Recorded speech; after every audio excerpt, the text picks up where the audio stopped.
Another game of ATDL. Crab Gaming versus Potato Farmers. I'm Stinky Pie. I've got with me Josh and Blaze. Hi. Hey. Nice, Yo. nice. Good kickoff, good kickoff. Apparently, Potato Farmers have already played 2 series. Yeah. And they have done decently well. That's what I've heard. There's the legendary Sorrow Meepo. So they're actually 3-1, and that one game is a Meepo loss, like you say. So supposedly, Potato Farmers are doing great. Yeah, no, the Meepo won't win, not lost. Was it? Yeah, they won with the Meepo. Oh. Sorrow Meepo. They lost If I against the recall Meepo, dude. They lost against the... SW. Yeah. I thought you were saying...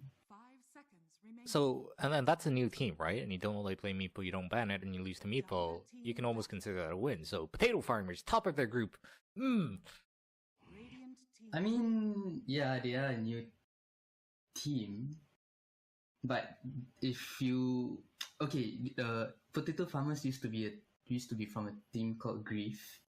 And Grief has been playing for some time, like not professionally, but together as players. So they're not exactly a new team if you look at it from that point of view.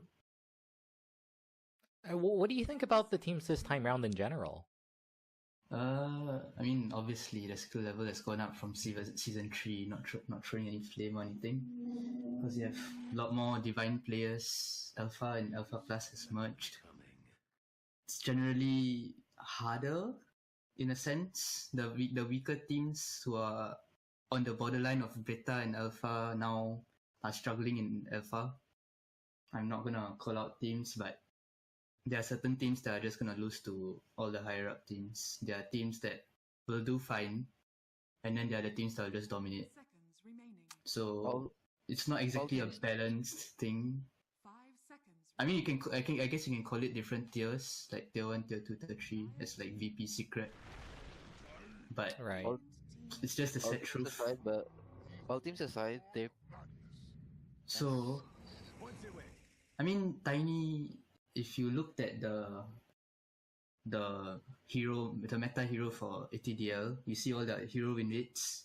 Tiny has played 3 games and has a 100% win rate as of now. So it's a fine opener. It doesn't really give away too much. Just all you need to take note from PTF is you cannot pick those like squishy supports, squishy cores like Luna, Lion. What position though?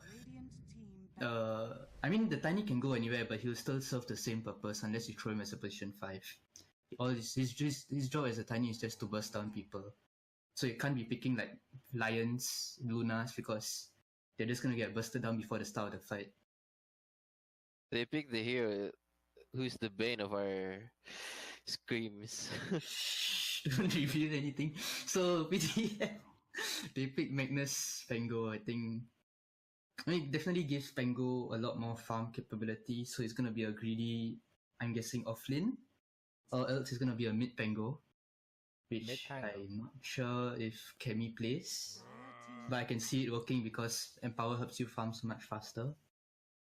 On the side of Crab Gaming, you have Trian Protector, which the moment the patch came out, when different scrims were happening and series were screaming and different teams were screaming, everyone was picking Trian.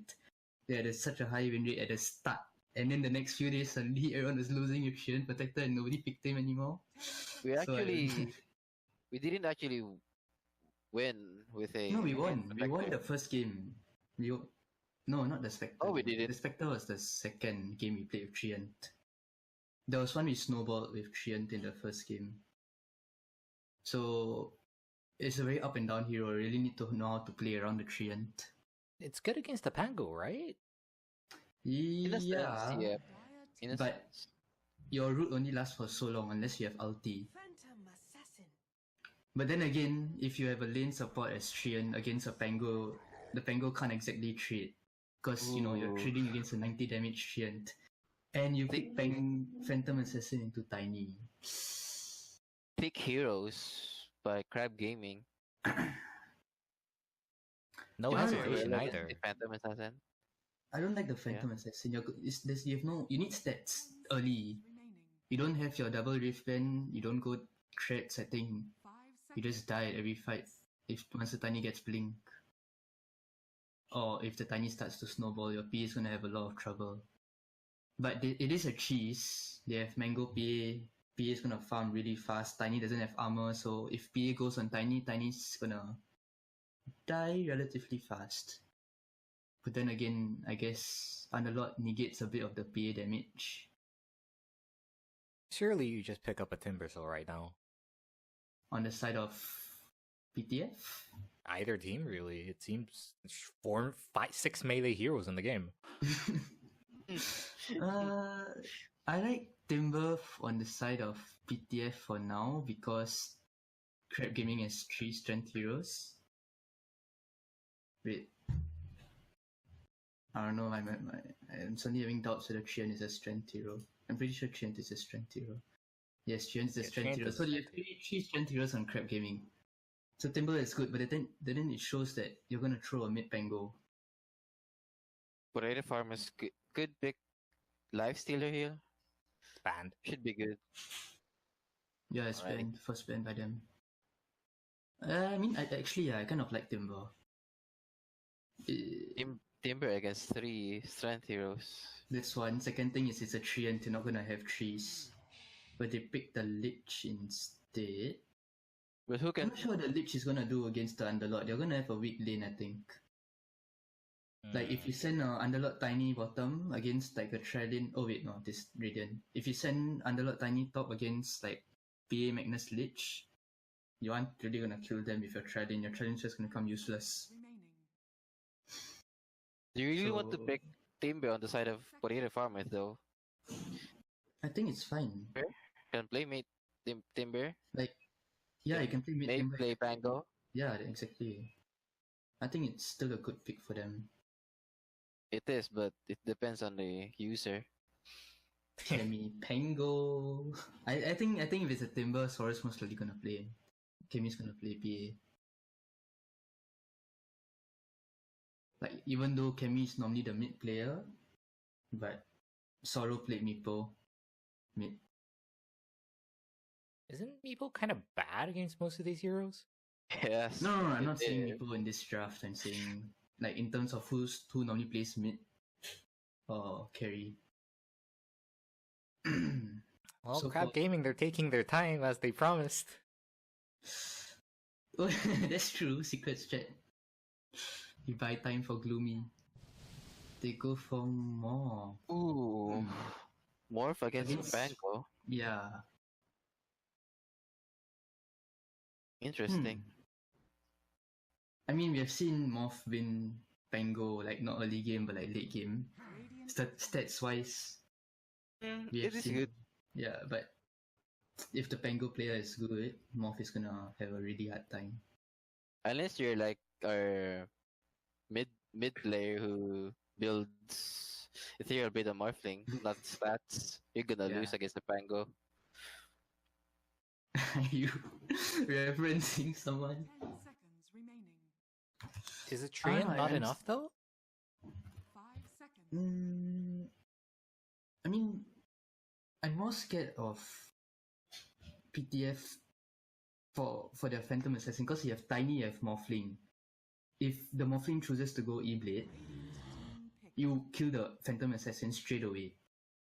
And your whole cheese aspect is gone immediately. Because you're relying on the Magnus PA to like RP and then you get like triple crit and you just like win the fight. Because you already deleted 2 heroes. But if the Tiny jumps on the PA or the Morphling jumps on the PA, I think PA is gonna have a very hard time surviving. PTF has the sustain for the farm though. They have the Magnus and power. You They can can catch farm, up but the thing easily. is, I think it's a more of who gets the jump first. If you have a blink RP on like 2 or 3 of Crab Gaming and PA goes in and just kills them, you win the fight. But if Morphling and Tiny jump PA, PA is 100% dead. Because E-Blade Adaptive Strike is already enough to kill Phantom Assassin. You probably need Waveform. On top of that, you have Tiny. I don't know. I don't really like PA here. PA is gonna have a hard time. You really need stats. Dire team pick. What's it gonna be? And Oh, yeah, yeah. it's basically just another hero to kill PA. This whole game is literally on PA. Like Penguin needs to targeting the lose PA. so Yeah. much. Targeting the PA. What's the last pick here? I think it's going to be a Sorrow hero. Or maybe Chemister potentially. Remaining. Let's say Sorrow plays PA. Which mid do they want right now? Remaining. They need a mid that can do damage. Because if not, your PA is just gonna be dying every single fight. Your Pengu's just gonna be rolling around. You need something to like follow up on the RP if PA is dead. Well, I guess they still have the Pugna and Lich. OD are already banned. Same for the Kunkka. Oh, Kunkka Ben. They can pick Invoker. I think Invoker is fine, but same thing you'll put.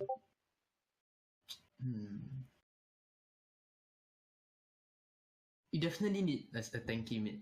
You cannot go for a weak mid. You cannot go You don't for necessarily need a tanky mid here. Maybe just a run at TA you mid. then? Ooh. Yeah, Lone Druid. Because if you have a weak mid, right? If you get bursted down by Tiny Morphling, Crab Gaming is basically just playing burst. We delete one hero from the fight, we go next. If they delete the Magnus, the PTF only have like the Pango ulti for. Oh, it's a Mei Pango, okay. But anyways, they only have Pango ulti for their team fight. Overall, whose draft do you like more, Josh? I like Crab Gaming. They have Any the reason? sustain, they have the Underlord for the minus damage. They have Treant to protect the Morphling from the Swashbuckle. So yeah, it's pretty decent.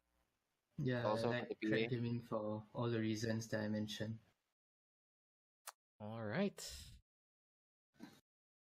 I mean, seeing as Potato Farmers is apparently one of the better teams in this group, let's see if Crab can actually upset them. I'm not even sure if I should be saying that this early on, but Even if you have a weaker draft, it's still half the game is on execution. So even if you have the better draft, you still may not win. I Judging by can't the- help but feel there's more like WoW potential, right? On Potato Farmers, you get the amazing RP, you get the amazing Pango Ball going. It's all on who jumps who, I think. Like if you cannot this game, I don't think you can just RP one person. You need to at least catch the Morphling and the Ooh. Lina. And that's a nice level 20. This is interesting. Huh. I think if the Magnus has a big job, the Pango needs to get attention. If the Magnus doesn't do land a good RP, I think they lose the fight. Because Crab Gaming, if you have Overgrowth, you follow up with like Pit of Malice, and you just burst down two different people with like Morphling Tiny and with Lina. You just kill the PA, you kill the Lone Druid main hero. If you're able to find him, then you literally have nothing on the side of BTF. yeah, So I think nothing BTF really. needs to be the one on the move this game. Okay, so are you seeing this? There is a PA in the offlane. That was hot. It's aggro Yes. try. Aggro try. Aggro try. I don't know. I mean, as I said, I feel TCG is a stronger Trilin. I don't know. They have Maybe the I'm missing sustain, something. they have the damage, yes. Yeah, They have the upper hand. I here. wouldn't actually have aggro tried here. But before we get into the game, Josh, you wanna introduce the people? You can do the Who's honors. playing who? Okay, on the side of PTF, we have Mei playing Pango, going to the safe lane. We have Sorrow playing Lone Druid. We have Chemister playing the Phantom Assassin. We have Lincoln playing Ditch. And we have Pika who's playing the Magnus this game. Stinky Pie wanna take over? Sure. Just as we unpause, we've got Kerp playing the Treant Protector. That's Dark Phoenix playing the support Tiny. What is it? I can call him Haido. Yeah, I think everyone calls him Haido or Den. Haido. Well, so actually, I don't think we have time to do this because Sorrow is running in with his bear. Yeah.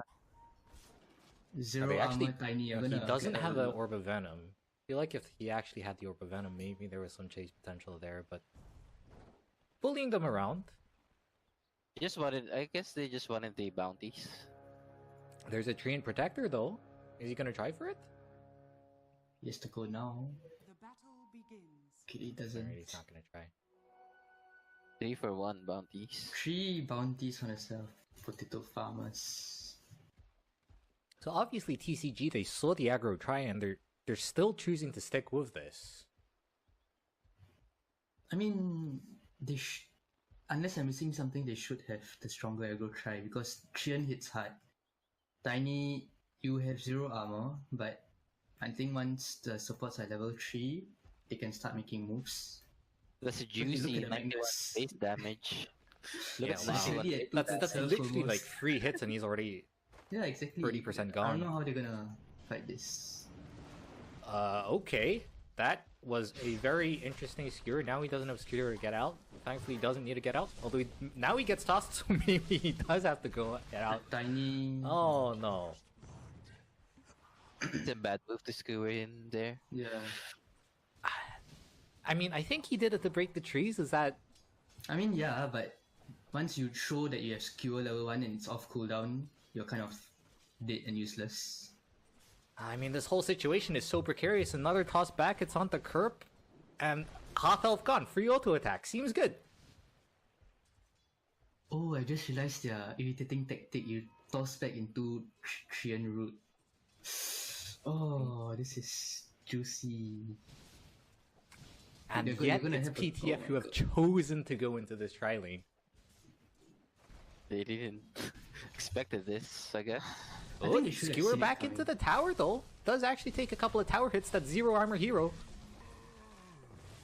Okay, Alright. maybe that's what I was missing. Both the supports have 0 armor on the side of Crab Gaming. So whoever makes a move on who, one toss will lead to a kill, one skewer will lead to a kill. It's all about the positioning on the supports. Because I feel like I should point out, on the other side, Gloomy has got 7 last hits and 10 denies, and May has 0 and 1. Huh. I mean, yeah. Actually, let me see. Okay, yeah. 93 damage as compared to 70... 81. Quick math, but So both the side lanes are not doing well. he's looking grim for PTF, judging by the laning stage. I mean, at least mid is doing fine. Not say bad, but fine. He's holding his own. I mean, you're supposed to, right? As lone rate against Lina. It is Lina though. Lina can help the other lanes more. And just Yeah. Lone rate is a very static hero. Don't have lane presence in the other lane. What build Or do you you go just- for, actually, if you're this LD? maybe skip the Midas, then just go straight Radiance if you want No, to. but do you go the hero or do you go the bear? The bear, of course. You don't necessarily Because need I to- feel like you have to go Aghanims. If not, because you have like low hero pool, if you get bursted by the tiny or morphling, your bear dies and then you're like, you don't do anything. You need stats on your main hero and you need to have good positioning. If not, you need to rush eggs and go the bear build. He'll have his true form. True form has. Okay, yeah. True that's form gives you true. bonus HP. But it's not exactly a lot, it's only 300. The level 1, 600 level 2. It's decent. But yeah, it comes back to who gets the jump. Dark Phoenix is gonna do the easy camp pull. That's gonna pull the lane back, perhaps get a little more EXP. We'll see if PTF actually choose to contest this. They should know what's going on roundabout now. He doesn't connect the pull. He's gonna be pushing the wave. You should normally supports do this one wave later, because then it comes together with the siege wave at the 5-minute mark. And by pushing, oh, okay, I see what he's doing. By pushing the wave now, because you see now Radiant has double wave, the lanes will go towards the Dire Tower. Because of that, they can have rune control. I guess that's what he was going for, the bounty rune control. Well, now we learn Zero Armor Hero getting hit. It's pretty much going to be the story of this game, actually. A whole bunch of Zero Armor Heroes running around. Yeah. Okay, so Lina is joining the 5-minute bounty battle. And yeah, TCG gets 1, 2, 3. Bit of a toss back here. The Treant Protector isn't in position, and there's the shield. Can't touch this. So 2 aside for bounties. Nothing much. I think the Underlord, if he went to take the rune, would have been 3. Oh well, it's... The Underlord is 2 level ahead. Oh my god, he's 2 levels ahead of Pango.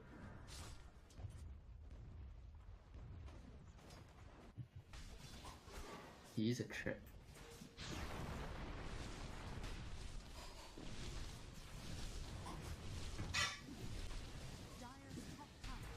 The... Oh.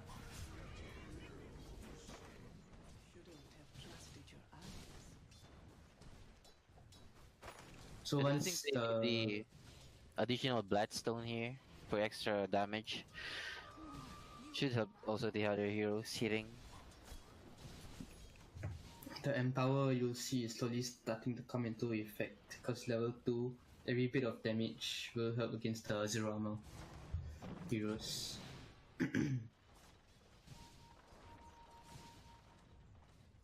Ooh. I did watch Paparazzi played it, and he said they lost, but he said Midas and Morphin is actually pretty good. It's actually pretty decent. I mean, I guess you're going against a PA who's gonna farm super fast. You need your own way of keeping in check.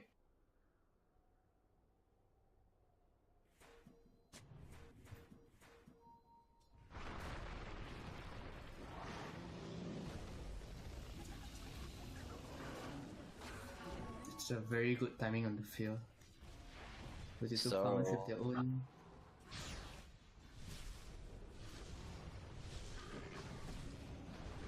Ooh, what? Okay.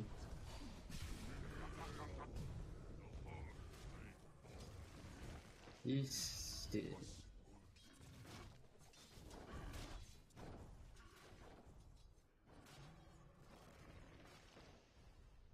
Yes. Hmm.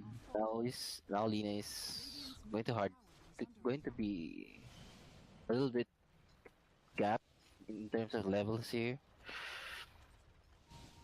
Hey, how did Sorrow survive that fight? Oh, Lina doesn't have any mana.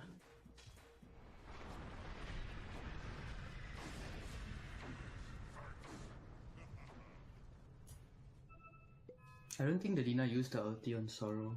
On yeah. He didn't have mana. Hmm.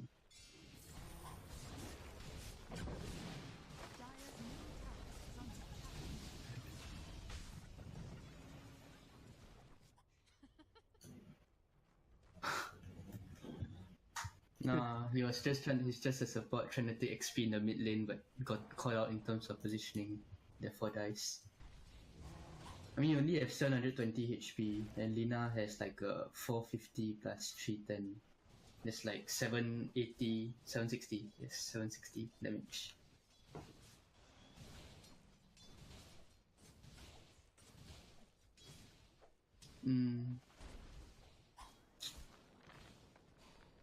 I don't know, I feel even though they are making moves on the map, you still have to keep in mind that that Pango is getting heavily pressured, and Pango needs to be the one who's,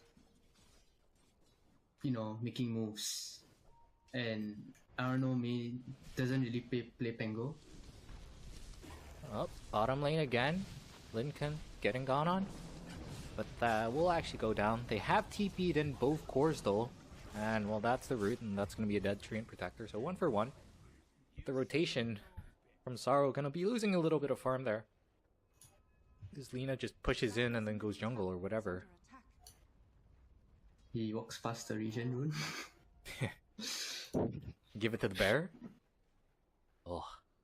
How often do you see a bear with a regen? This is an interesting build by Chemistry though. He already has the treads and he's queuing another race boots. Is he actually gonna go for it, dude? Because if he is this Phoenix level. 10-minute rune's gonna come up. Looks like there's gonna be 3 runes? 4 runes? 3 runes going the way of PTF, and now they've got this Lina as well, actually pulling him back. Lina gets a nice stun, however, onto 2, so it looks like they're gonna give up on him for now. Just gonna go for the zero armor hero, much easier. Lots of rotations coming in for the Radiant though. Although they actually won't find anyone. Ooh, there's a Pango here, suddenly. Does get a couple of stuns, but not huge damage so far. The Lina has 12 armor at 10 minutes. Normally, Lina doesn't have that much. I mean, yeah, because of the face. Because of the edgy. Like, even though Kemi critted, even with Empower, he didn't really do much damage. I guess people are a lot harder to kill when they're not literally zero armor.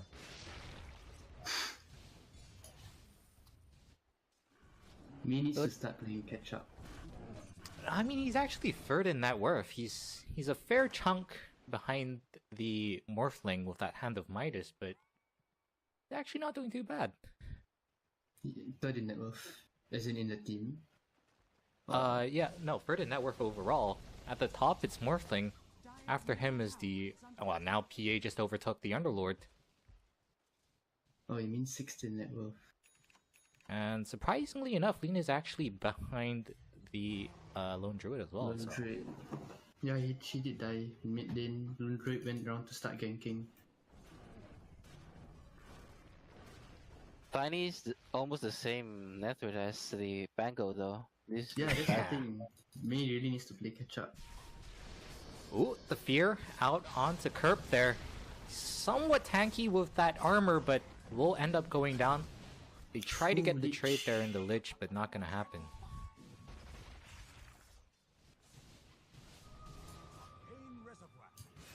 This Morphin's getting pretty massive. Oh, he's getting ganked now as well. Another TP down there. Coming out from the Lone Druid, but won't find anyone with that rotation. You have to keep in mind there's no stacks on the side of Dire. Like when you're playing with an Empower lineup, you always want to have stacks because you can capitalize and like clear them really fast. So Kemi doesn't really have a way of, you know, farming fast. He's just staying lane and flying barrier. I want to say that's the same for both of these supports as well, actually. For the most part, they've just been sitting there playing that give Empower to PA, and that's all I do for the entire game kind of thing. Yeah. That's why when you have like a... I'm happy they picked like a more hard carry in terms of Lone Druid. Because if you play a 4 protect 1 kind of thing, because I don't know how much Pango can do this game, when your carry just dies in the fight. Well, bottom lane.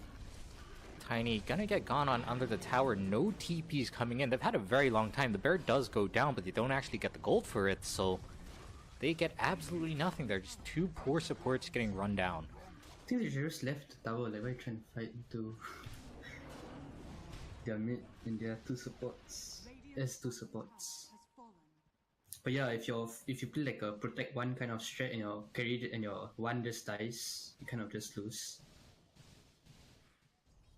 No, because we are saying this isn't a great game for a Phantom Assassin, right? Yeah. Yes. The Underlord is applying a kind of pressure though, and it's really good. I really like this. Look at Sorrow. It's like the... Sorrow.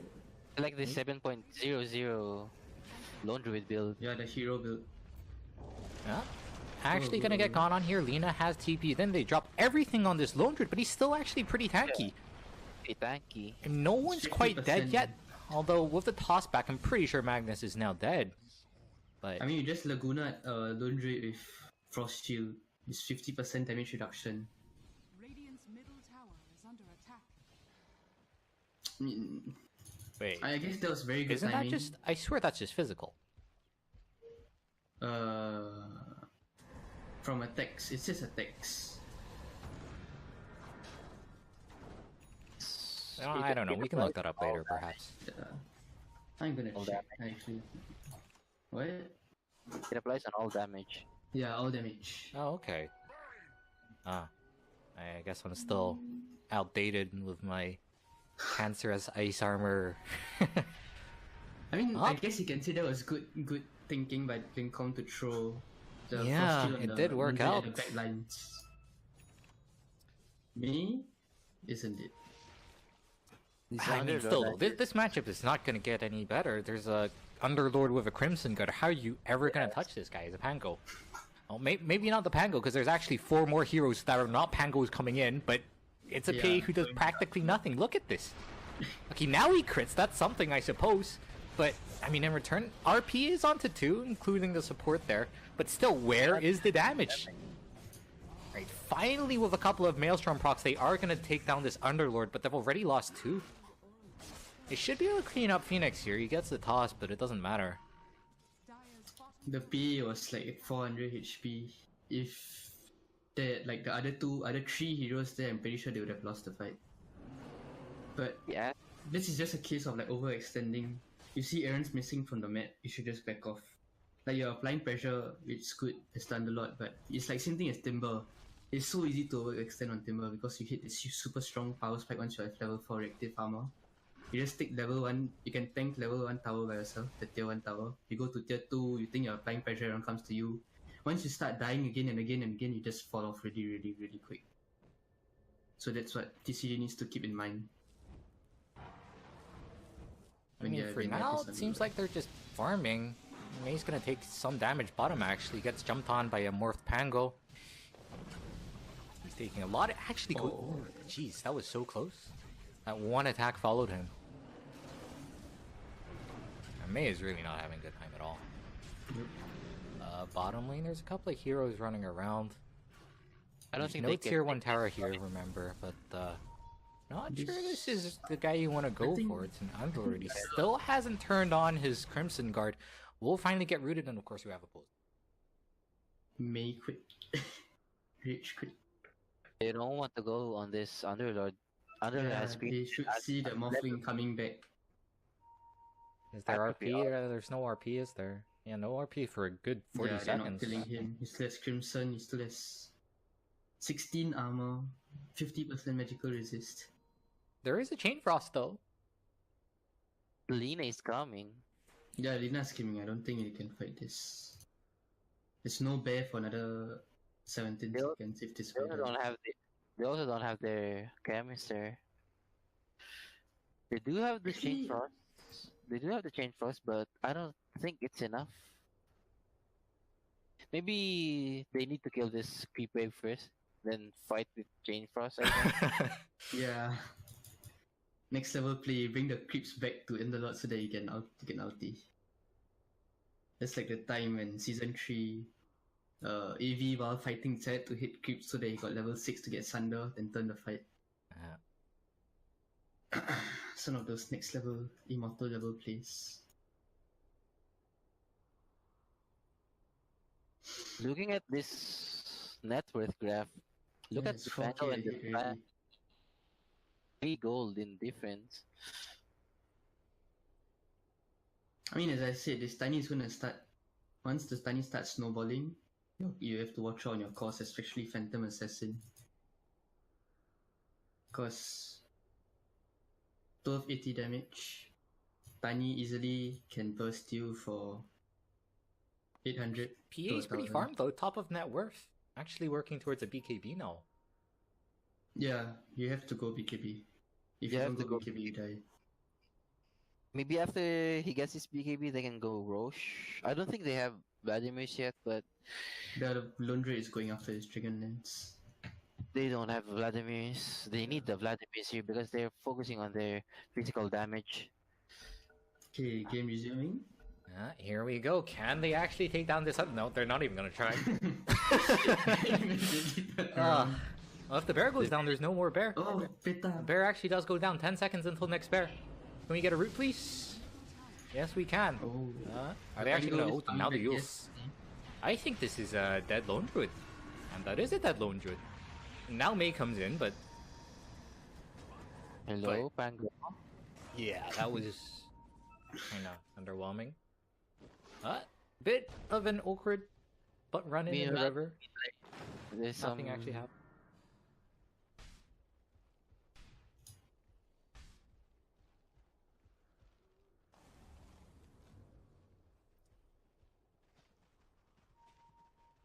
They're talking about how this Tiny could get out of control. He's how much? 400 gold away from a blink tag? Yeah. Once he gets blink, he did max out the avalanche toss. And that's definitely going to be coming slightly before the... Actually, I say that, I'm not even sure. This PA might actually have the BKB before that, because he's just farming so fast with that Empower.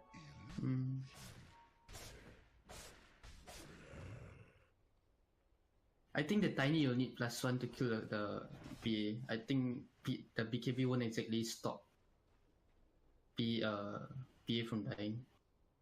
What did I say? I feel like I said something wrong. The BKB won't stop PA from dying because the Tiny will still blink in. You can't BKB while being tossed in the air. So you will probably negate like quarter of the damage, and if you have +1 on the side of TCG, maybe Morphling or Dina, I think the PA just dies. What if you get the BKB and you're actually 5-man pushing, though? Yeah, that's why. So it's really on who gets the jump on who. Well, this hypothetical situation might just become reality very soon. That's a Blink Dagger bought up by Tiny. We've got a bit of a split engagement here. 3 heroes top lane from the Dire.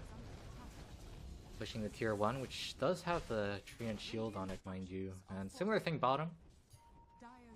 There is the Underlord ulti, so they can actually try to defend this if they want to, and that's exactly what they're gonna do. Underlord coming in. And yeah. They just run out. Yeah, they just don't have the damage because of the living armor of the Treant Protector. It's actually level 4 living armor. They don't have the minus armor for the tower plus. Yeah, They don't have. Camille still farming.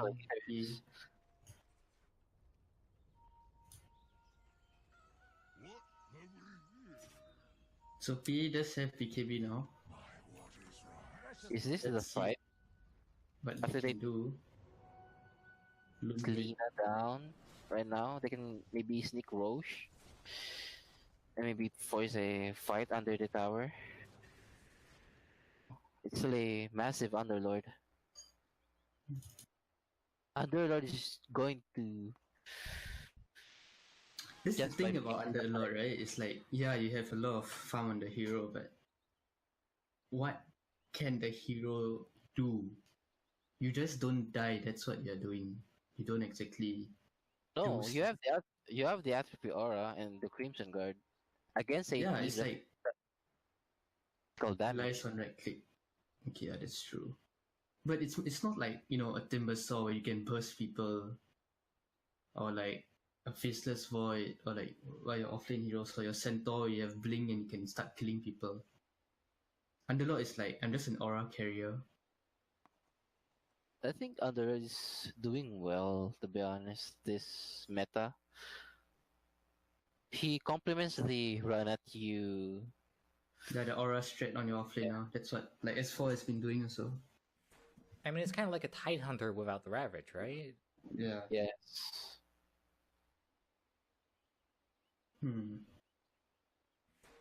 He's a mystical watermelon.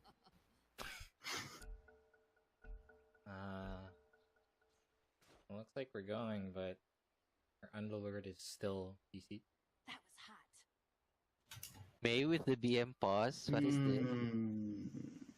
With the BM resume. No, man. This guy's supposed to be admin. How can we trust Regional admins to do this shit?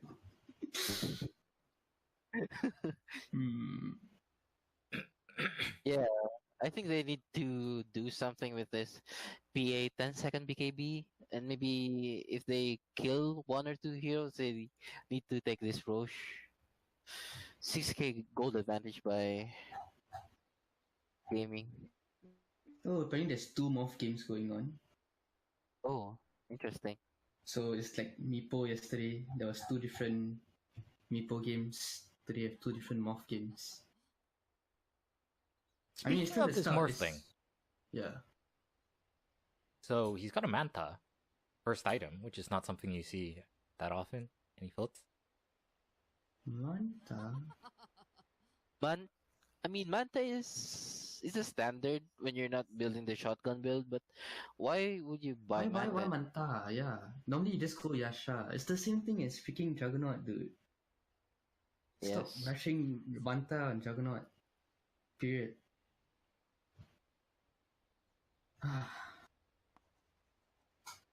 It's like there's nothing to debuff unless you're saying you can dodge RPs, then I'm like, yeah, sure.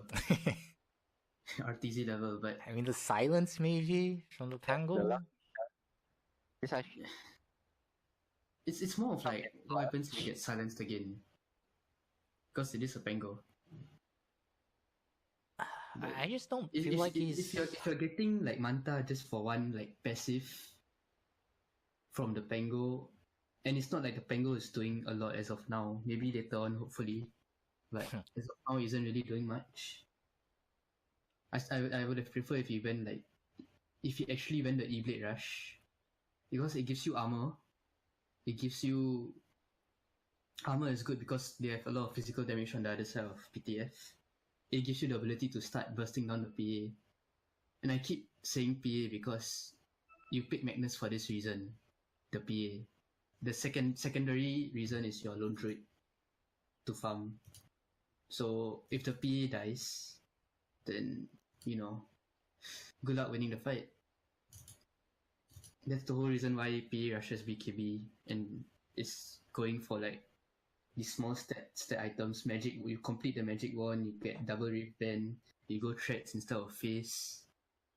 Because you need the stats. Now that you have this BKB though, do you just go?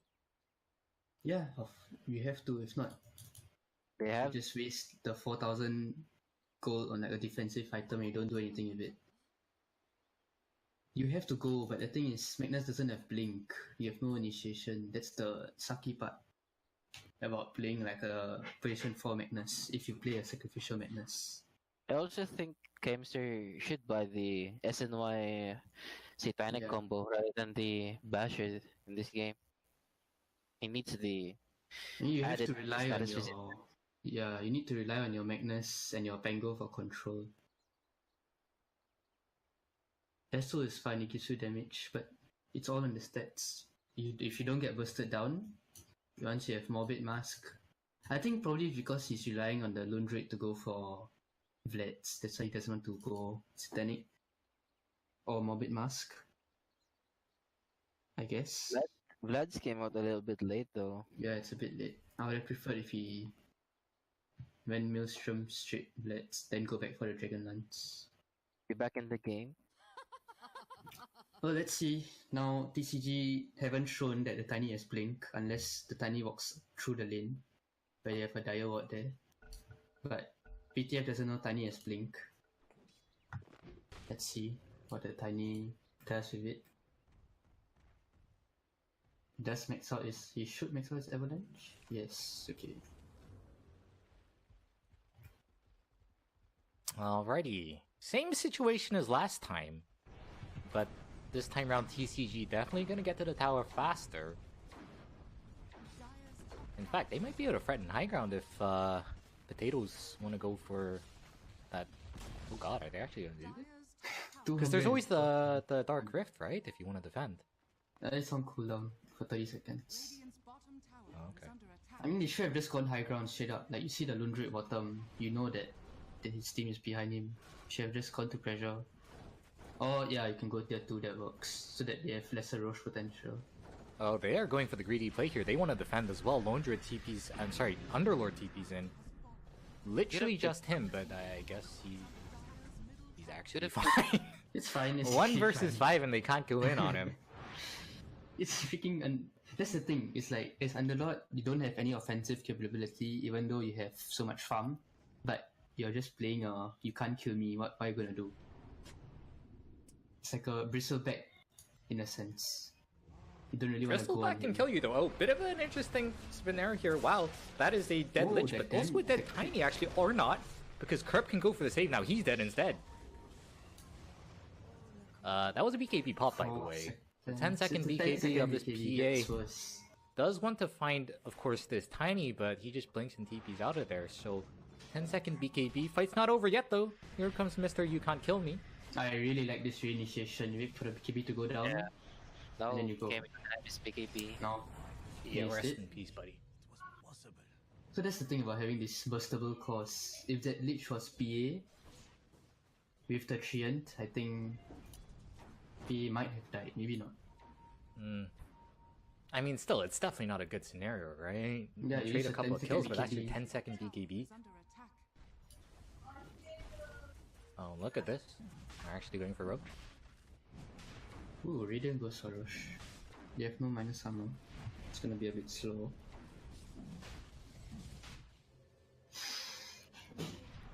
It is fast, though. It's rather fast. 217 base damage. Balance, by the way. Okay, fair enough. Rosh timer. So PTF decide to smoke even though they know Rosh has just been taken. It's not like they have a blink on this Magnus either. Yeah. Like the Magnus needs to stop buying like dust sentries. Just ask your Lich to buy 10,000 and just pass it to you. You need the Well, blink. bit of a grim scenario here if you're a potato farmer. Oh my god, they walked all the way to top back to bottom. And by the time the tower is really down. They are missing a Tiny, however, on the side of Crab. So maybe the Tiny you go. is very instrumental in the fight. I mean, Mei is walking really far forward. They actually see this Underlord. Do they actually want to engage though? Under is just being looks caught. like they actually do. It's an Underlord. Pops the Blade Mill, and he is perfectly fine actually. Mei deep behind enemy lines, having to scoot on out of there. Chain Frost does a decent amount of damage to this Underlord. Are they actually going to take him down? Yes, they do actually take him down. RP, it's only onto 1, and it's this Morphling, but he does have the Aegis. Why isn't the Tiny coming back? He's just staying top lane. Yeah, Tiny is actually... Jeez, okay. Well, they're just going to lose their Morphling there. Perhaps Manta actually gets him out of trouble there. Now he's morphing into strength, but there is a fair amount of damage. Nice swashbuckle away. Doesn't get silenced with the secondary swashbuckle at all, actually. A bit lucky there. Still going to chase. Actually going to go into the shrine. He doesn't activate the shrine, in fact. No, he's silent. Are they actually going to kill him? This would be very, very bad. The root as well as the fear. Oh my god. The Tiny took so long to decide He's whether still he not wants to here. fight. What do you mean he took so long? He's still not here. He decided I to- mean, now he's here, but your I mean, position he 1 took- is he took dead. so long to like decide whether he wants to push the wave or not because he spent 10 seconds just hiding in the trees. Well, now they're gonna go. That's a fair chunk of damage. Mei is dead. Doesn't Like, look like look they're at that, gonna they're all get really much so low. more. They're all Can they below defend half their health. tower? Okay, pretty sure they can. Again, the bear actually goes to the tower, so they don't get any kills, but here comes the chase. There is a fear, and it is nice, but the root is there, however, and now they're gonna blink and toss him up. There's a PAB with BKB, although he's forced to run away. No more Oh, BKB, nice root onto free, and the follow-up stun, it's almost too easy here. But the fear, again, he must have taken the talent, No, I right? didn't throw it on No the one's dead so floor. far. Amazing, okay, Okay. finally we do see the kills. That Blink Dagger from the Tiny actually doing a lot of work. And yeah, looks like they're going to be able to clean up here. The moment the Tiny enters the fight, like you don't even need the Morphling. Yeah. It's the damage, it's the burst potential. Yeah. Like, I mean, it's as I mentioned earlier on, Tiny needs to be in the fight. You don't have Tiny in the fight, you have such a high chance of winning the fight. because once one of your cores gets caught in RP, either Morphling or Lina, your damage potential is like shot down to 0. So we have a similar scenario here, where it's actually Crab going for the push, but they don't have all their team members, and well, definitely not the Tiny at any rate, so looks like they're gonna be able to get this tower regardless. However, just the threat of this Underlord sitting there. Blink on Magnus, that's a reveal. Okay. Smoked up right now, but the smoke actually gets broken, so guess that's Yeah, that double then. damage at bottom lane. You can try to get that. You turn around the fight. It's the PA. And if they can find anyone to fight.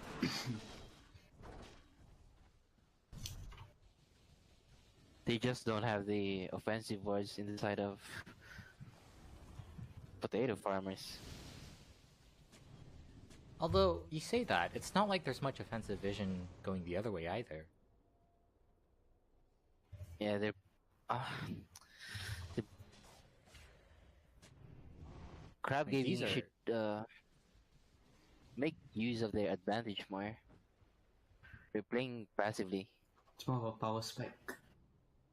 Once you get BKB and especially Blink on Magnus, Magnus should Blink, hopefully not. They don't know. They don't know that Magnus has blink though. I mean, we're 27 minutes into the game. At some point, you're gonna get a blink, right? Yeah, you have to expect the Blink. I think that's why they chose not to force the issue on the tier 3. I kind of respect the decision. I mean, supposing nothing game-breaking happens, game-changing happens, who's actually favored if this goes late? It's PTF for sure. Just because of the Magnus? And I don't know. Lone Druid. Dude, Late game, yeah, Lone Druid and Empowered PA wins. But seeing how this game is going, the later the game goes, the more net worth. Okay, now Underlords. Alright, top lane, here we go. Guess who they've found? Oh, actually, this time he goes down really fast. Still not quite dead yet, gets the mech off, but he will die before his team gets there. And oh no, Shadow, he's been caught out as well. They do have the detection for him. And an RP here, it's actually only onto the Tiny and not onto the Lina. He does get taken down anyway. And now with the bashes, they should be able to take down this Tiny. The moment they lost Underlord, they should have backed off. You don't have anyone to soak up the damage. I mean, Mei is actually doing decently with his Guardian Greaves. that's all you need. I guess that's one of the things about the Pango, right? No matter what, you are still this guy who does a lot without any items, and it's so hard to kill you even while you're, you know, magic immune from that. Oh no. Oh no. I mean, it's basically who gets the jump on who. If you kill one of the instrumental players on going in front and soaking up all the damage, you spread their team across. I'm talking about Underlord. Then once you kill that guy, you have a simple fight. You blink in, you get a call, you kill them, you win the fight. Well, you did say that going in from the draft, so I guess that's exactly what's happening now. And oh no, the question mark. Oh no.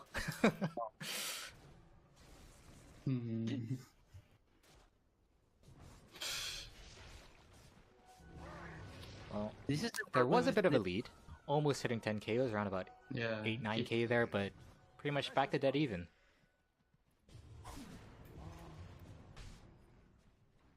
And look at this. A DD rune. Just as Okay, they Roshan hits should minimum go timer. And they've in got the 30 bears, they can seconds. actually scout out exactly when this respawns. If only RP was up, this would have been such a good. I think they should have kept the DD there, play around the DD bit. Because they have no Maybe- RP, there's no point to take the DD now. maybe actually bait the DD there. Yeah. Well, they are They going have to try and the go for lead. something with this DD. Whether or not they find someone else Okay, is a different RP issue. And yes, they have seconds. found someone, and he is dead. All right, Remove Yeah. my back. nice route coming in, Nice but I don't know. And the RP, it's actually onto nothing. Oh, look at this! That Chain Frost is doing so much damage, and they actually take out the Morphling. Now it's just Dark Phoenix left behind, and he is certainly dead. Yes. What just happened? PTF got the jump on Crab Gaming, PTF won the fight, it's no surprise. When you see the top fight, Same thing. When PTF got a catch on Underlord, they won the fight. Buyback's coming out now, but this tower is already dead. Now the Morphling buyback as well. I'm pretty sure PTF want to get out here. But ooh, Morphling goes in. Goodbye, Mei. I don't think they get anyone else though, and giving up Mei for a couple of buybacks in a tier 3 is... Swing. It's fine as of now. 2k gold advantage now for PTF. Ooh, that gold graph swing must be really big. Yes.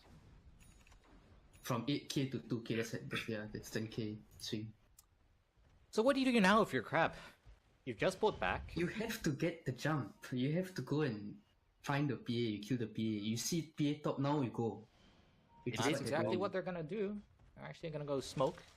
Don't see the bear. Bear does not break that smoke. They're gonna walk past him. This is... it's already too late though. PA's gone. Like, Roshan really is up, vision. actually. I don't think they know about that. It is a short respawn timer. Well, Like, I realized throughout this whole game, ECG, even though they need to play aggressive, they haven't put much aggressive words. It's always on their defensive half. Same as for PTF, they've always been putting on their defensive half. I think PTF might just go for a smoke here. Yeah, they should. I think RP you are is right. back off. RP is back off. Mei stuck on the high ground there. Gonna swashbuckle his way down. Scotty for PA actually. Is this worth it? Stats. I mean, like I said, I think it's really worth. If you don't die with the Blitz, you just heal back up. Smoke You can just coming buy up here. They advantage. are going onto high ground though. Smoke breaks and it is onto this Underlord again. Can they actually take him down? They're focusing him really hard, but into the backlines goes this Morphling as well as the Tiny. Already they've taken out this Lich before he gets the ulti off. Finally, we do see Underlord die. Immediately buys back, knows they can't afford to lose this fight.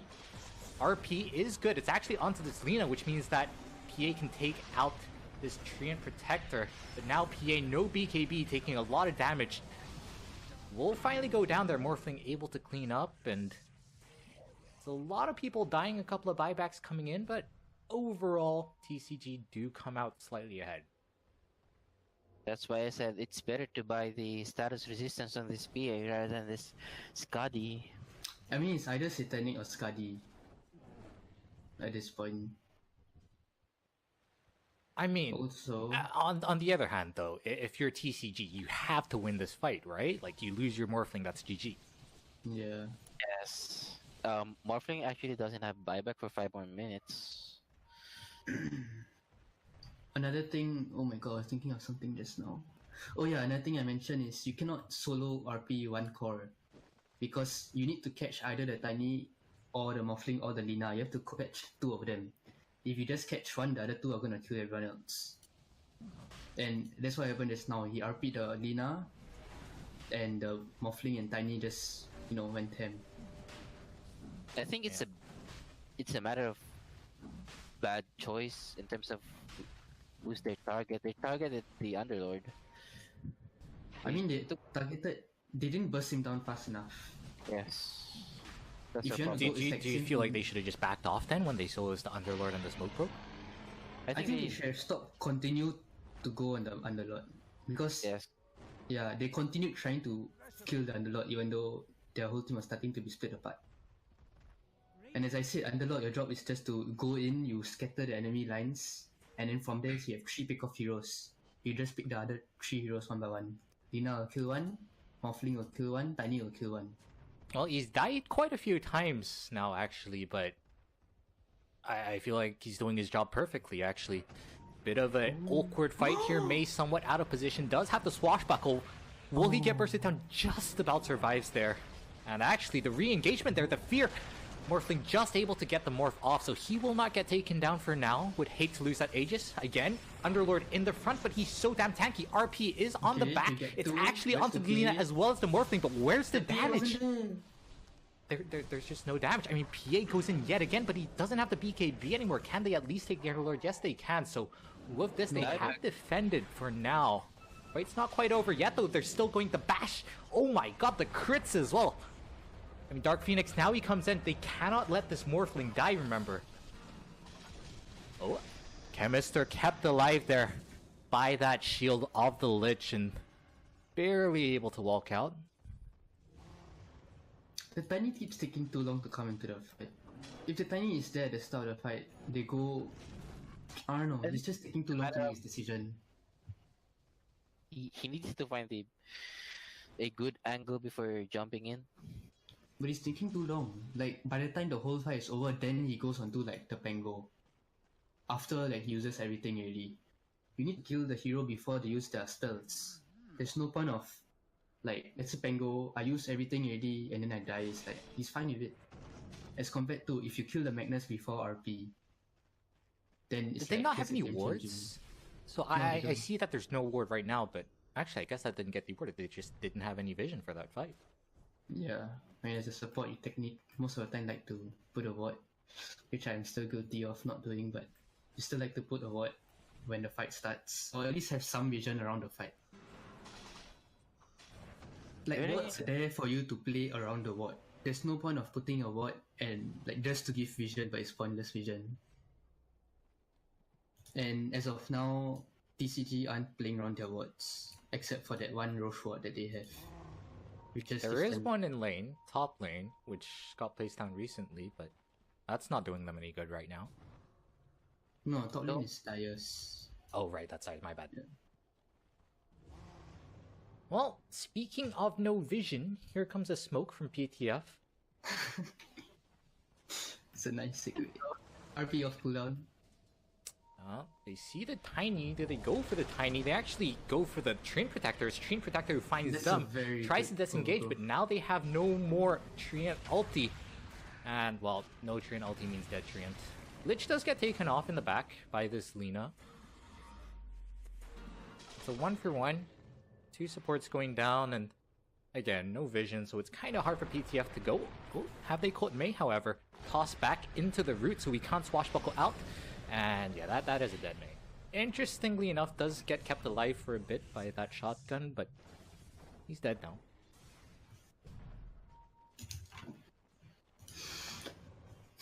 Very fortunate for TCG that it was actually the Treant who broke that smoke. Yeah, it's very good positioning on a Treant. You see, it's called 4. You go overgrowth, if you die, it's fine. You're just a position 5 Treant. Now we actually have a bit of a window where May is dead. The thing is, there's still RP. You still have Empower RP. Although you don't have Chain Frost. Let's see.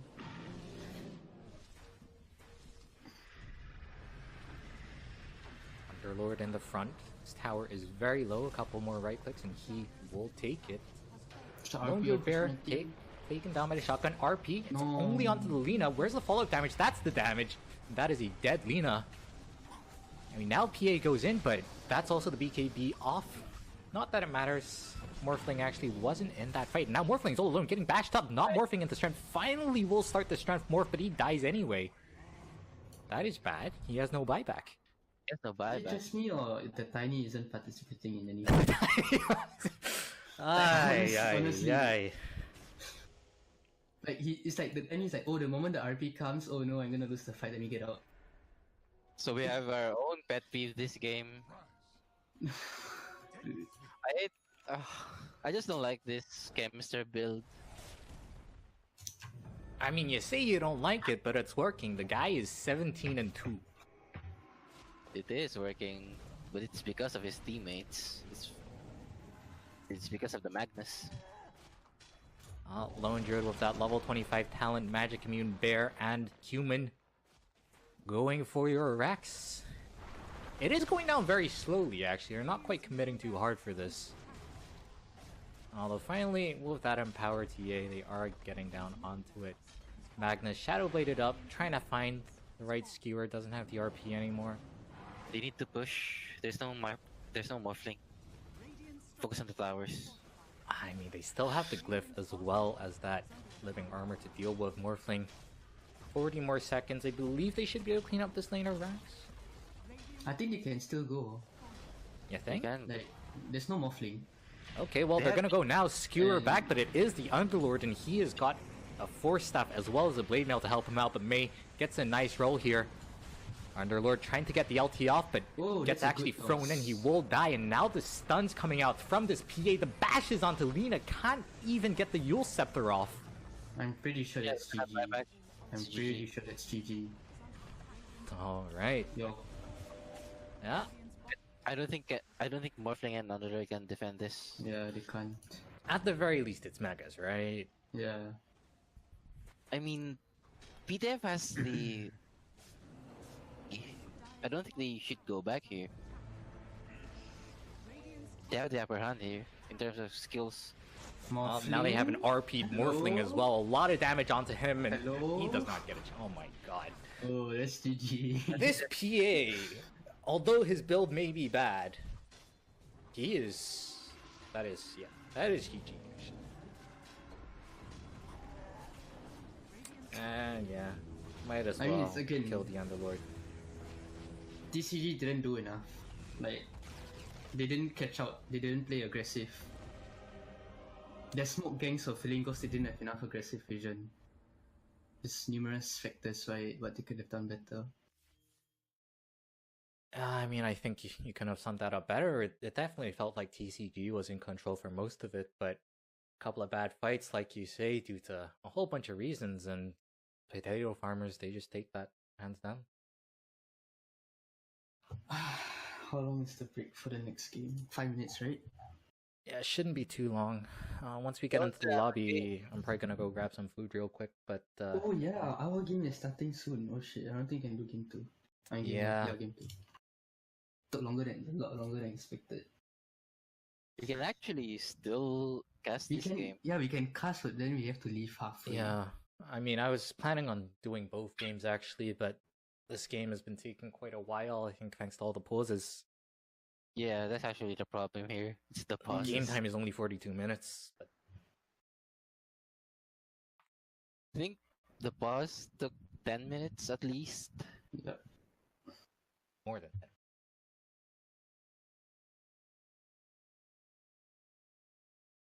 Okay, I'm just gonna put in a plug. Wait, so are you gonna do game 2 or are you gonna do the I- series? I will probably do game 2, and then I if can record- that ends before your game ends, then I'll probably join through lobby. Hopefully, yeah.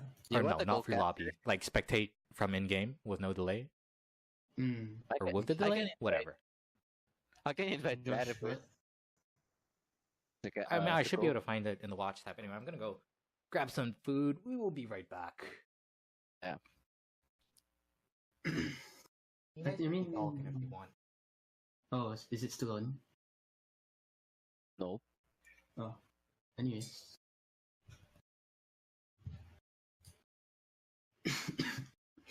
No, my McDonald's account is coming soon.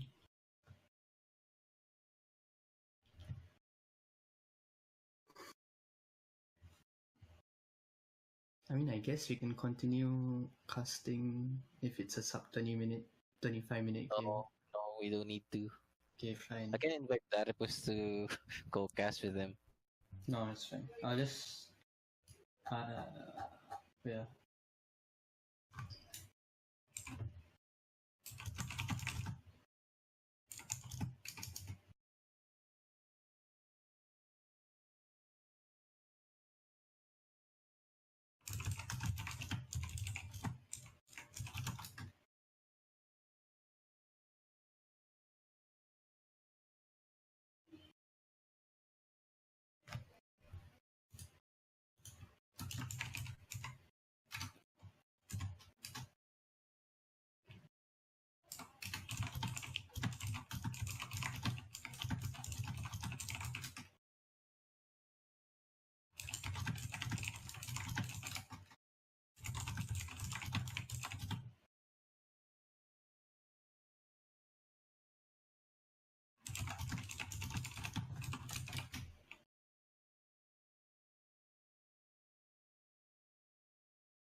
My McDonald's is here, very good.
Radiant team ban.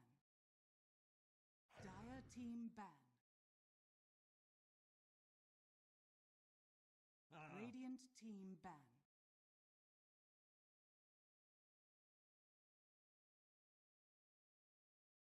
Dire team ban.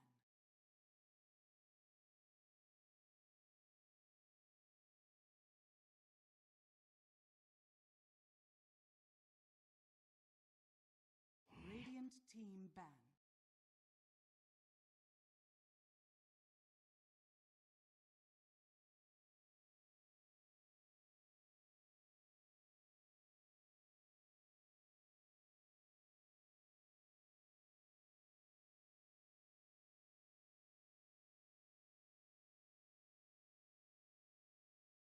Ten seconds remaining.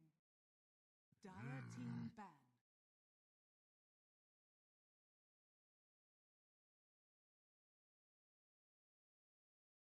Radiant team pick.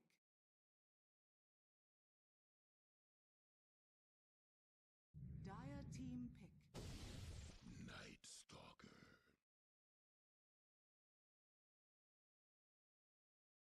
Dire team pick.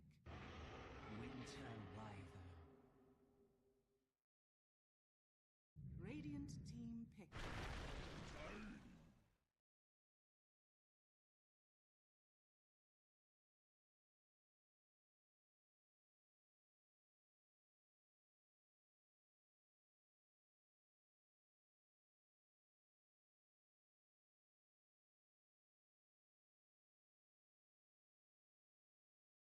10 seconds remaining. Radiant team ban. Grimstroke.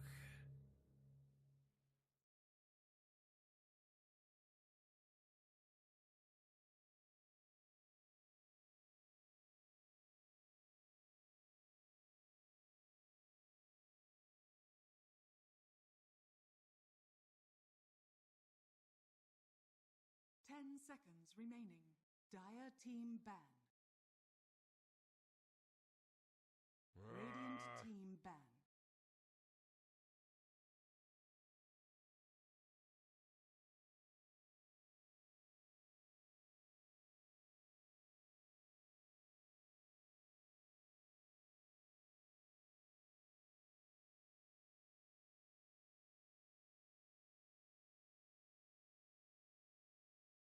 Ten seconds remaining. 5 seconds remaining.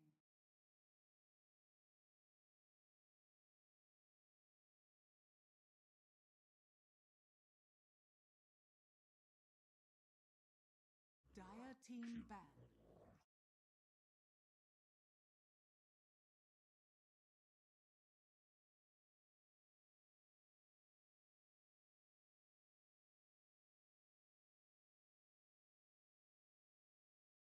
All right, we are back with game 2 of Potato Farmers versus TCG.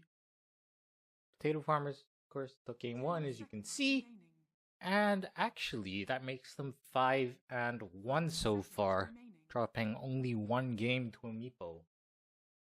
Looking pretty good. Crab Gaming.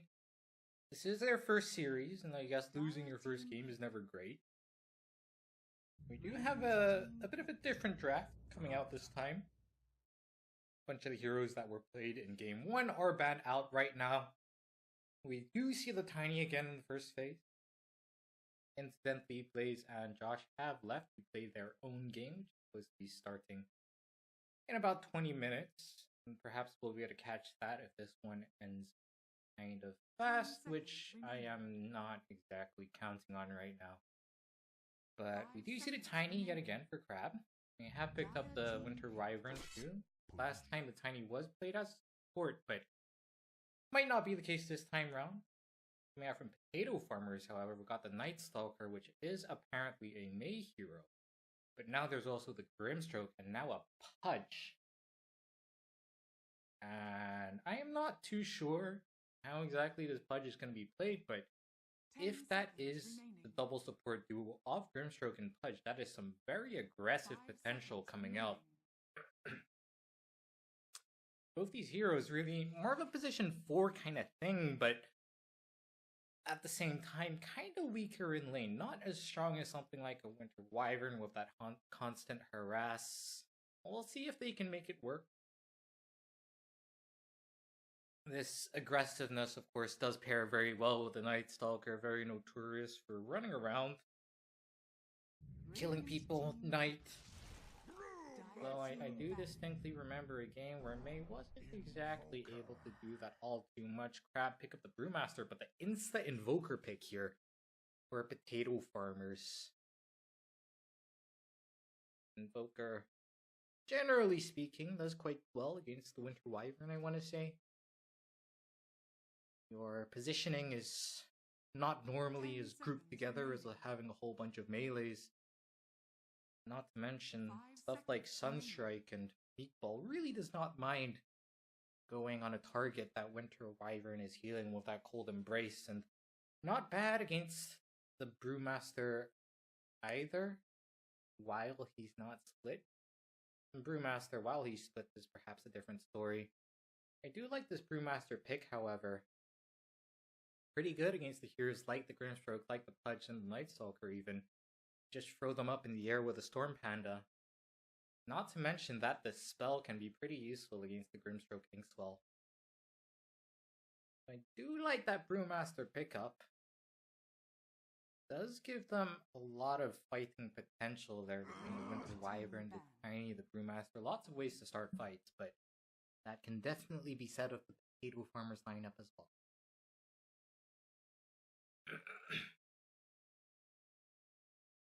Oh, Potato Farmers ban out the Warlord. Wait, that's previous. Forget it. That's Crab Gaming who banned out the Faceless Void, which I guess is a classic combo with the Invoker. Was decently with Pudge as well.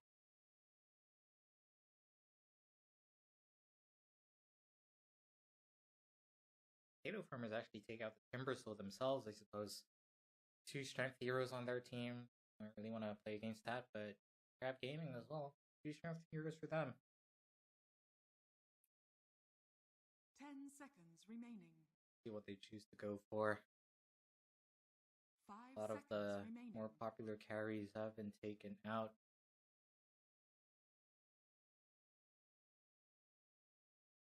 Who else is even still left? Lycan was suggested.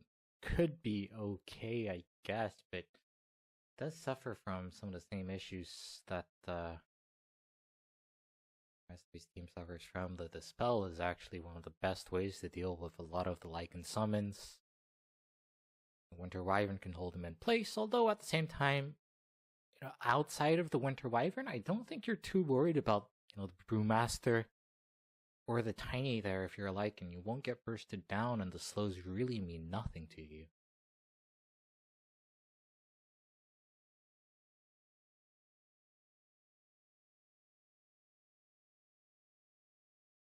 Potato Farmers taking their time.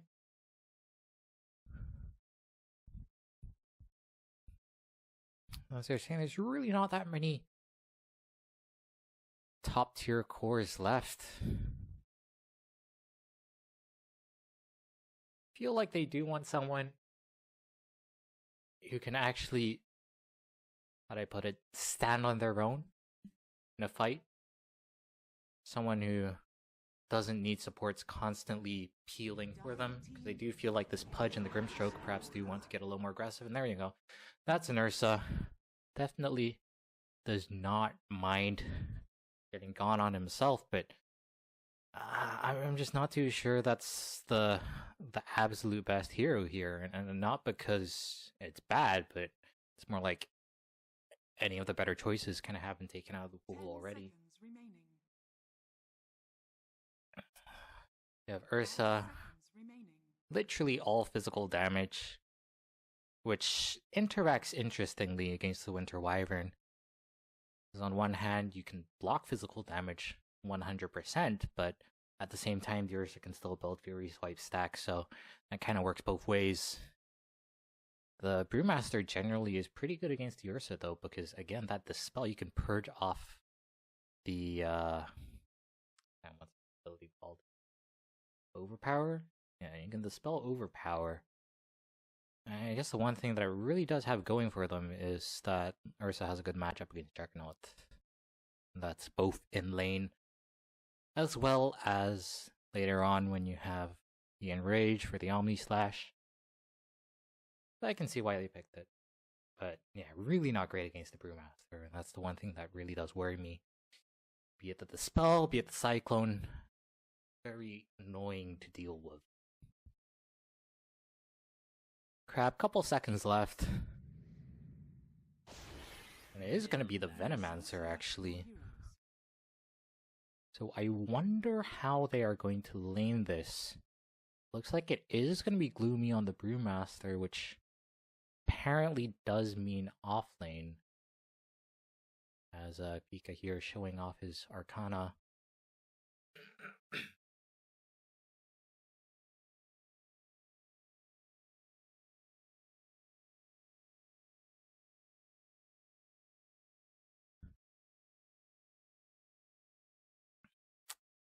And well,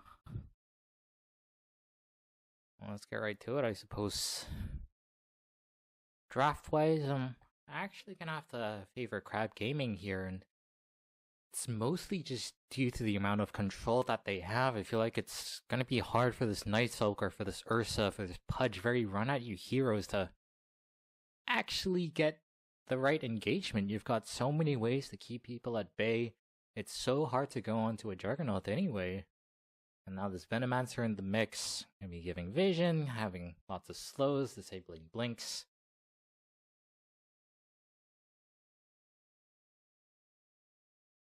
I feel like a lot of it is on Pika actually to get those hooks going.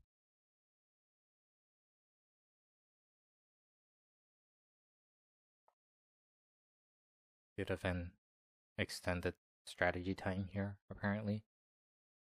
Crap Gaming. Not quite selecting their heroes yet. I'm wondering if that's something I should be worried about. Okay, we are actually paused. Alright. Did have a whole bunch of delays in game 1, unfortunately, but that's how it goes. C Gaming wouldn't quite be ATDL without the pauses.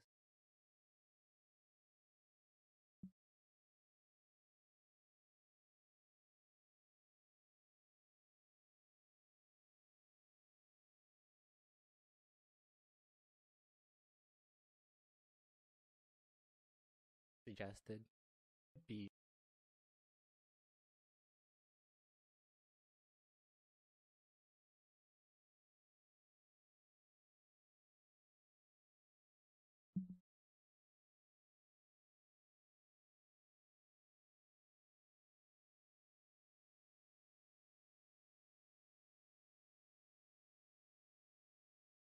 and it looks like we're back.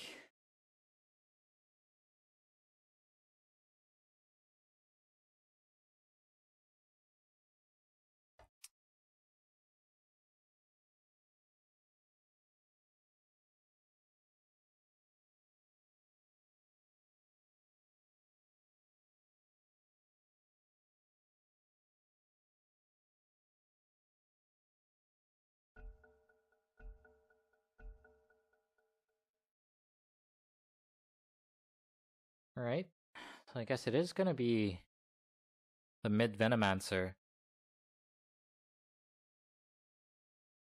And it is an interesting matchup, actually. I feel like Invoker should be somewhat favored just because of the raw attack damage once you get a couple levels in Exhort.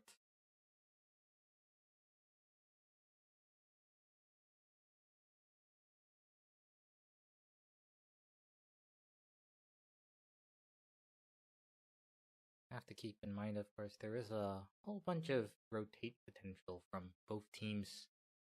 Pointed out the double position 4 here on Potato Farmers, but the Winter Wyvern actually surprisingly good at getting on people from very far away with the Arctic Burn, and the Tiny, of course, can do a lot should you choose to get active. Blaze and Josh were kind of pointing out that in game 1, this Tiny perhaps wasn't in as many fights as he should have been, and generally speaking, Crab were not as active as they could have been. Kind of threw away a fairly sizable lead.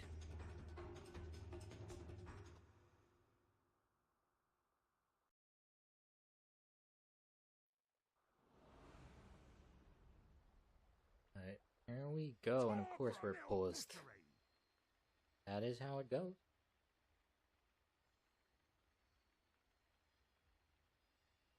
Nothing unusual. I guess this gives us some time to introduce teams. Got Sorrow playing the Invoker, Pika on the Pudge, May on the Night Stalker, Chemister on the Ursa, Now and they will Protein suffer. played by Your nightmare. Shadow on that Continue. Venom. Just what I Is that needed. actually going to be a mid though? Hasn't quite. Because you've got the tangos on this Venomancer, that's interesting. And we've got a power cut. Nice, nice.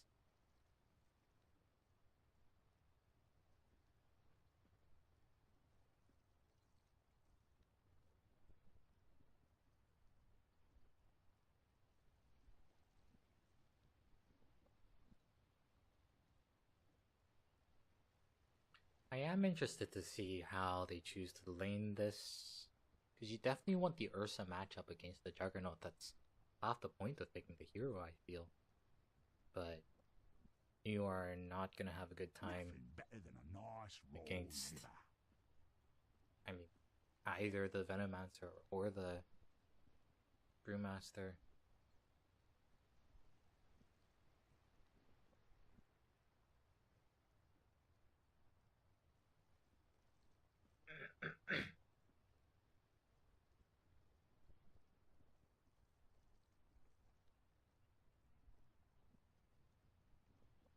Oops, was that me?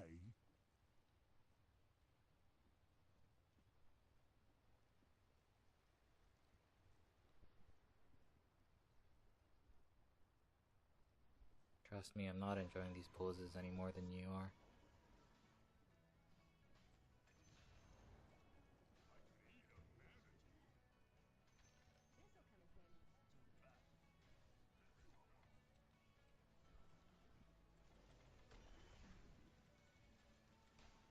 Whatever.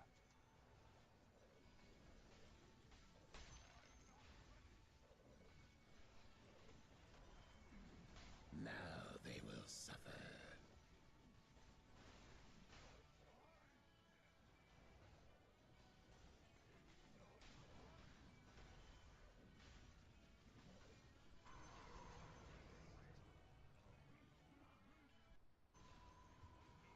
Whatever.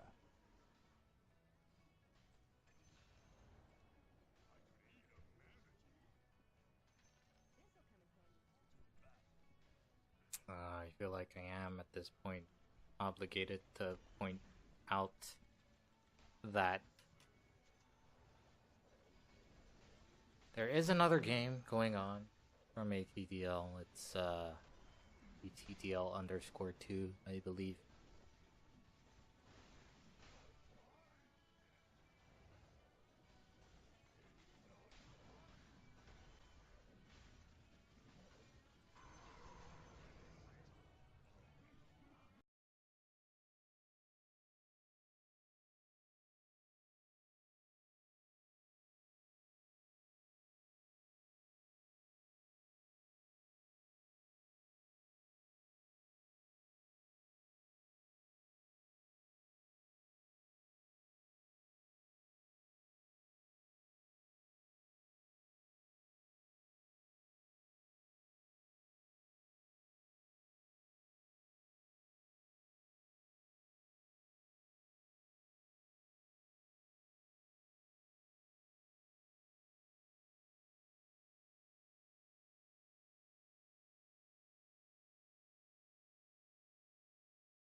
Alright, so it does look like we're still post. If this continues, I feel like it might actually be worth us hopping over to that other series.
problems.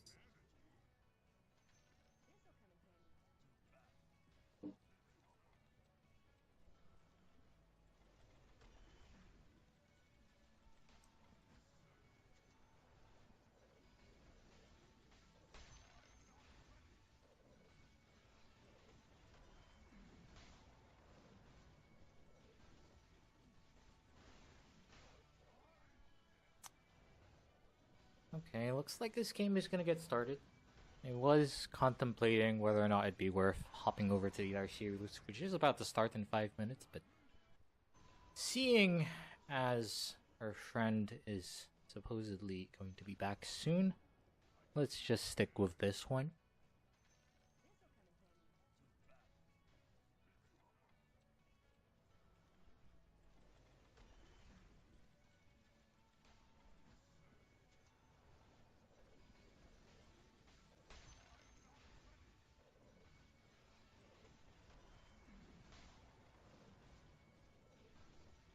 Whatever.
Oh no.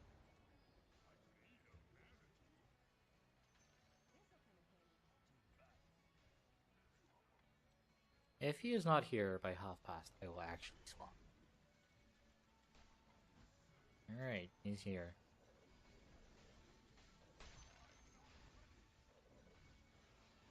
Oh, when ready. This has been one hell of a drawn out series. Hope we can get started soon.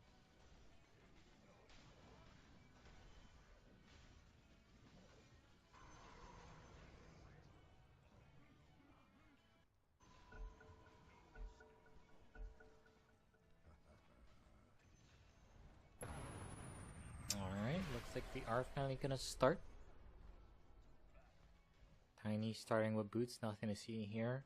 Venomancer sold his tangos, so he is gonna be our mid. Also, we do have the little Winter Wyvern here. Compared to big Winter Wyvern here. Small version is much cuter.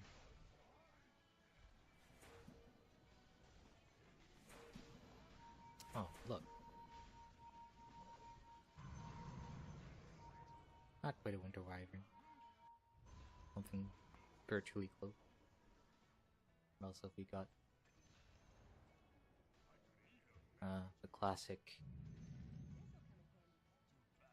mid-dunk 30 axe. seconds to battle. Looks like we do have another interesting scenario here. Oh god, no, please don't let this be the case.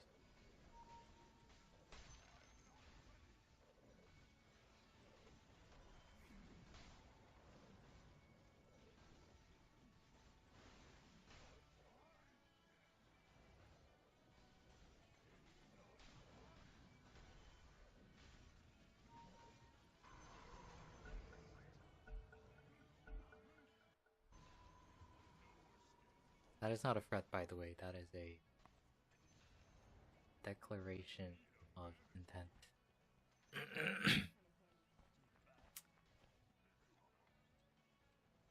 Well, we are smoked up bottom. Our mid Venomancer making the rounds, level 1 Venomous Gale, and that is a lot of slows and now even stuns as well. Here's the toss right up in the air, not stacking anything, doing very well on that regard, and very surgical strike there. Easy first blood. Does go to the Brewmaster, who is then going to TP top actually, along with his Winter Wyvern. Does look like they very deliberately wanted to dodge the matchup with the Ursa against the Juggernaut, which makes perfect sense. So Juggernaut, having made the rounds down there, is going to TP back up, and Mei, having TP'd just down there, having just died, now going to have to make the walk of Shane top. Not too sure who this favors. Feel like in the end TCG is going to come out ahead because they're not getting farm on Gloomy, but that's fine because they're getting kills to begin with, and this is a very dead Pudge, I believe. Looks a creep in his frustration. But that is what happens, by the way, when you're against this Winter Wyvern with the Juggernaut. It's a very, very nice combo. The slows combined with the roll damage from the Blade Fury.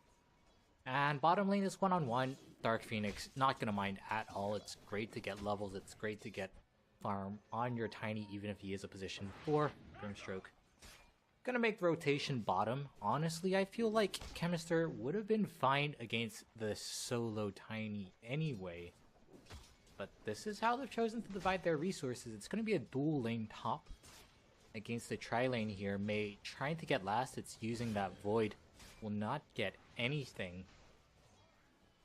As we do see Brewmaster TP back on bottom, and as we were saying, that's not too bad of a matchup against this Ursa. It's not great, but it's certainly better than a Juggernaut, and with this Tiny picking up level 2 as well, to get some damage here onto Chemister. Fairy Fire, keeping Gloomy alive.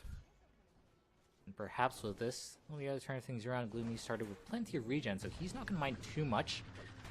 Stroke of Fate actually not landing onto Gloomy, which means that he can go ham with that Drunken Brawler. Oh no, Dark Phoenix walked back in. Chemister was there. Chemister does have boots, mind you. Drunken Brawler down. Lincoln, though, using that Inkswell on himself instead of Chemister means that they aren't able to run down and get this kill. Gloomy survives yet again. Pika, now level 2, decides that there is nothing he can do in this lane, and I do not disagree with that sentiment. He's going to try and perhaps make the rotation. Shadow is literally just one hook away from dying, as we do miss a kill bottom. That was nothing fancy, I guess. Just Brewmaster hanging along for a little too long. And we have another pulse.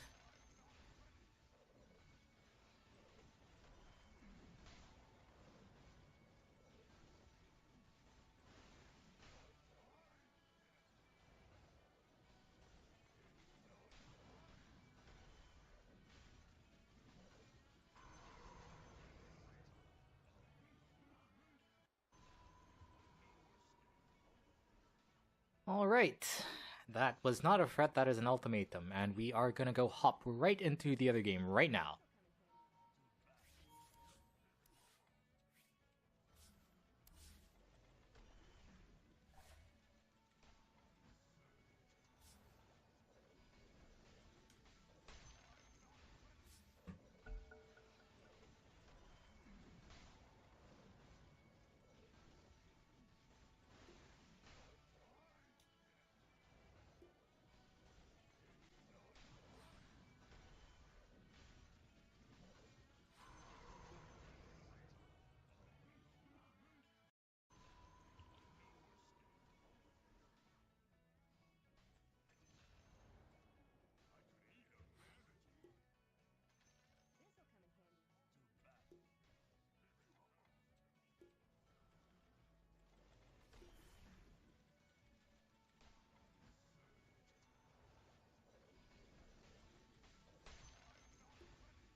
Radiant team back.